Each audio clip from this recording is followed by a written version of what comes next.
Welcome to Cine Park Rangers, the channel where we talk about movies and theme parks. Today, I wanted to address the Thunderbolts film. I've refrained from doing a review right after I watched the movie on May 2nd or May 1st. Actually, I think I saw the Thursday movie, so May 1st. It's been about 12 days since the movie officially released, and I saw it again on Mother's Day with my wife. She loves Bucky. She loves Sebastian Stan. Let's be real. She loves Sebastian Stan. So we went to go watch the movie because she wanted to see.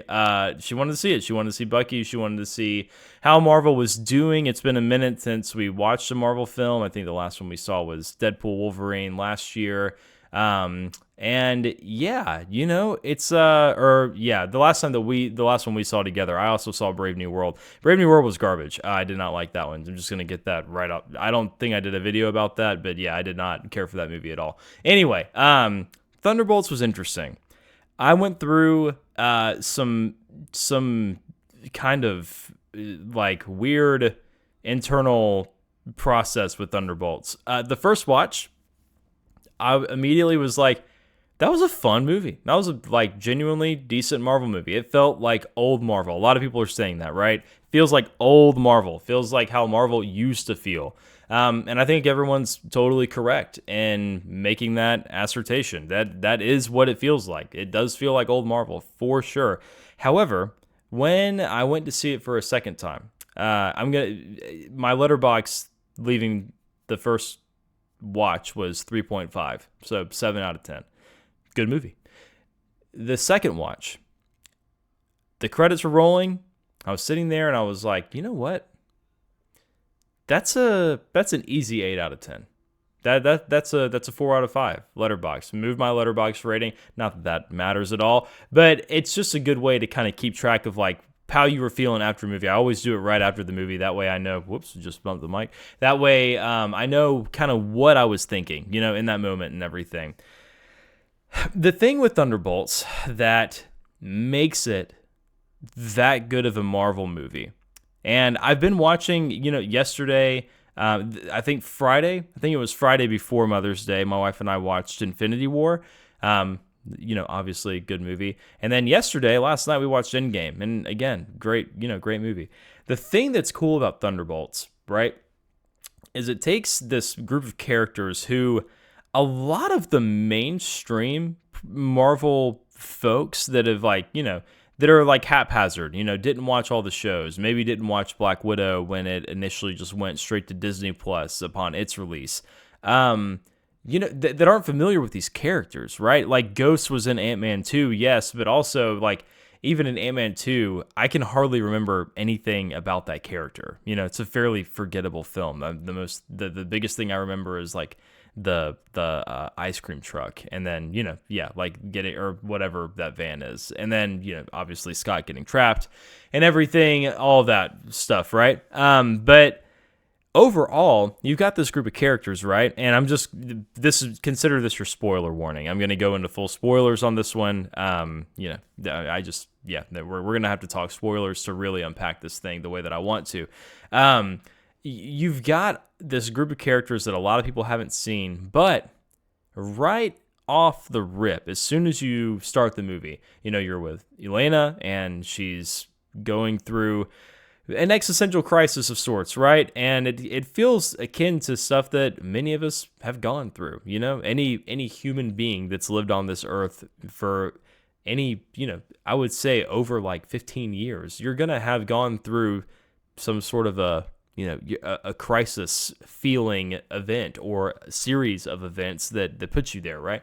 Obviously, with this movie, it's, on a much grander scale. These people have murdered people, and they're dealing with, the grief of all of that, and trying to figure out their place in this world because they don't feel like they're bad people. They've just gotten roped into bad things and yada, yada, yada. But this movie doesn't fall into like the Suicide Squad trope where, we're the bad guys that are being formed in this team, and it's controlled by a government entity, and you don't want to have to call us, but we're what you got, so there you go. It's not like that. None of them want to be in the team. They don't want to be a team. they didn't ask to be a team. They're actively trying to avoid being a team. They all just want to go their separate ways. They're just trying to get home. They're just trying to like do their own thing. And it's not done in a way that's like very cringy. You know, it's actually not very cringy. It's just very human and believable. Specifically, the moments that you get with some of these characters. I'm going to use John Walker as an example here. So if you didn't watch Falcon and the Winter Soldier, John Walker became Captain America after Sam refuses the shield for a little bit of time there, and then, you know, he's kind of a jerk, whatever. He kills a guy that killed, or kills, I don't remember, kills somebody that killed his friend, whatever, and then with the shield, and, you know, that's a bridge too far for Anthony Mackie and for Falcon after he's actively avoided taking on the mantle and everything. All good, well and good, whatever. I would make the argument that John Walker got more character development in this film, an ensemble film with other characters, than Anthony Mackie's gotten since he's been Captain America, or been becoming Captain America through him being Captain America in Brave New World. There's just more depth to Walker at this point, and that's not Anthony Mackie's fault. That's certainly not, you know, like, if you're just going based on the films, it's not Sam Wilson Falcon's fault. That's down to terrible writing. And it's a shame because it's a cool character. Falcon's a cool character. Him as Cap is a cool character in the comics. You know, it's been done well. It's a shame that it hasn't been done well yet. I think that there's some redemption available for you know, Falcon as Captain America, as Sam Wilson Captain America going into Doomsday and everything, right? I think that there's some room for that. And this is not a very structured video. I didn't have bullet points. I'm just going off the cuff here. But I think that overall, these characters, as you're watching them, as you're really like getting to sit with them, Yelena specifically, Walker specifically, Red Guardian doesn't have a ton of development going on there, but he's just he sort of uses the comic relief, but you can't help but love him still. You just do. David Harbour's just really good at characterizing that character, and you know, really giving him some depth. And then I think Ghost has the least to do in this one. And again, it's not that character's fault or anything. It's just, you know, I think that there's always going to be a character like that when you're dealing with an ensemble team like this. But ultimately, you know, you have like kind of the main team, right? And then they introduce Bob, Lewis Pullman's character. And Bob has been experimented on by the government and has been given superpowers. And Bob has a split personality. And that is dealt with in this film incredibly well. So he has his Sentry form once it's kind of developed by, I don't even remember the lady's name, you know, Elaine from Seinfeld. That is, you know, she kind of like brings him in, gets him up to snuff, you know, kind of more or less helps him realize his capabilities and everything. And even then, as he's wearing the suit and he's able to kind of do some superhero-like things, you can tell it's in its infancy. He hasn't really been given time to properly develop this stuff. He's not really got a grasp of how to use it all. And that's probably a good thing. That makes the character more interesting. But then, you know, they hit a kill switch on him because he's like, why should I listen to you? Why should I, you know, you're trying to tell me to kill my friends, and I don't want to do that. I don't need to listen to you. They have a kill switch because he's very, very powerful. He's probably more powerful than DC Superman, even in this MCU form. In his infancy, you know, he's got telekinesis stuff going on. Incredibly strong. You know, Bucky is laying into him, and it's like not even really moving his head, like hardly. And that's, you know, 3 super soldiers, same thing. He just, you know, bends Walker's shield over his fist, which is sick. Red Guardian, he literally just like force throws out of a window and then pulls him back. It's crazy, man. That's a crazy powerful character. And I get at the end of the movie, you know, there's like the whole spoiler, or the whole end credit thing that's like, you know, Bucky's talked to Sam. He's mad. Sam is mad at Bucky. Probably, this is speculative, but the idea is likely that because he's housing Sentry and not handing him over, that's dangerous and yada yada yada. But obviously Bucky feels some type of way about that because Steve protected him, and there's which again, there's just like some cool layers of depth there that are kind of fun.